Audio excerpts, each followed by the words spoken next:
ভিডিওতে আপনাদের সাথে শেয়ার করতে চলেছি ডালপুরির রেসিপি। বাড়িতে অনেক সময় ডালপুরি বানালে দোকানের মতো স্বাদ কিছুতেই আসে না। আজকে আমি দোকানের মতো স্বাদের ভরপুর ডাল দিয়ে তৈরি করা ডালপুরির রেসিপি শেয়ার করতে চলেছি। প্রথমেই পরিমাণ মতো কিছুটা ডাল আমি ভিজিয়ে রেখে দিয়েছিলাম। তারপরে অন্যদিকে শুকনো লঙ্কা শুকনো খোলায় ভেজে গুঁড়িয়ে নিয়েছি, আর নিয়েছিলাম ধনে আর জিরেকে গরম মশলার জন্য ভেজে নিয়েছিলাম শুকনো খোলায়। তারপর উপকরণগুলি ভালোভাবে মিক্সি বা শিলের দ্বারা গুঁড়ো করে নিয়েছি।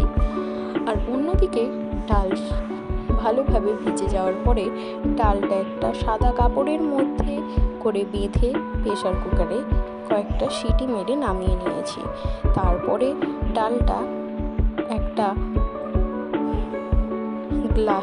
ছোট গ্লাসের পিছনে খুব ভালোভাবে চিপে চিপে নিয়েছি।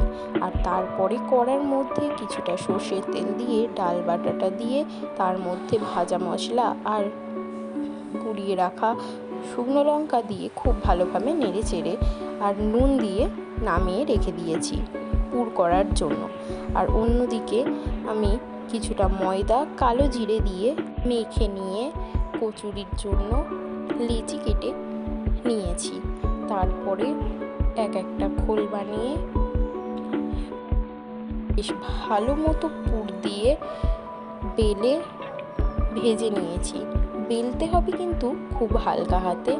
আর তারপর কড়ার মধ্যে তেল দিয়ে দু পিঠ ভালোভাবে উল্টে পাল্টে লুচির মতো করে ভেজে নিলেই তৈরি দোকানের মতো ডালপুরি। যে কোনো ধরনের তরকারির সাথে এর স্বাদ কিন্তু অতুলনীয়।